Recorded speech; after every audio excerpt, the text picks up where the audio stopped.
অলিম্পিকে টেবিল টেনিসের দলগত বিভাগের কোয়ার্টার ফাইনালে পৌঁছে গিয়েছে ভারত। প্রতিপক্ষ হতে চলেছে জার্মানি বা ইউএস এর মধ্যে কোনো একটি দেশ। টেবিল টেনিসের দলগত বিভাগে কোয়ার্টার ফাইনালে পৌঁছে গিয়েছে ভারত। প্রতিপক্ষ হতে চলেছে জার্মানি বা ইউএস এর মধ্যে কোনো একটি দেশ।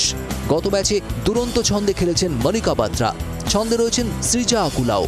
অলিম্পিকে ভারতের টেবিল টেনিস দলের কোচ বাংলার সৌরভ চক্রবর্তী বলছেন, জার্মানি এবং ইউএসএ দুটোই ভালো টিম, তবে তারা লড়াই করবে এবং জেতার যথেষ্ট সম্ভাবনা রয়েছে ভারতের।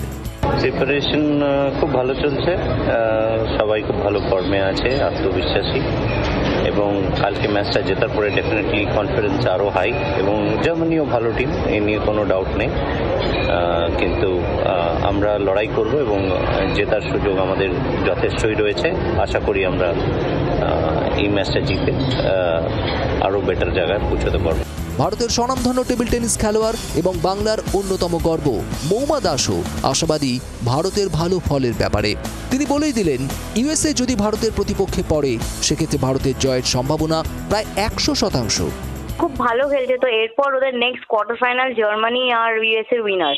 যদি ইউএসএ হয় that definitely India will win surely. ওখানে আই গেস একটা মেয়ে একটু বেটার, জ্যাং লিলি, ঠিক আছে, অ্যান্ড আদার তো বিটেবল, মানে according to the Indian women's team, and the rank was very high according to the Indian, মানে ওদের থেকে ইন্ডিয়ান টিমে, ওমেন্স টিমে। অ্যান্ড যদি জার্মানি ওঠে, হ্যাঁ একটু হয়তো ফাইট হবে লাইক ইয়েস্টারডে ম্যাচের মতো, বাট আমি 80% আমি ইন্ডিয়ার দিকেই রাখছি, তারাই জিতবে। টেবিল টেনিস থেকে একটা পদক অনেকেই আশা করছেন এবার অলিম্পিকে।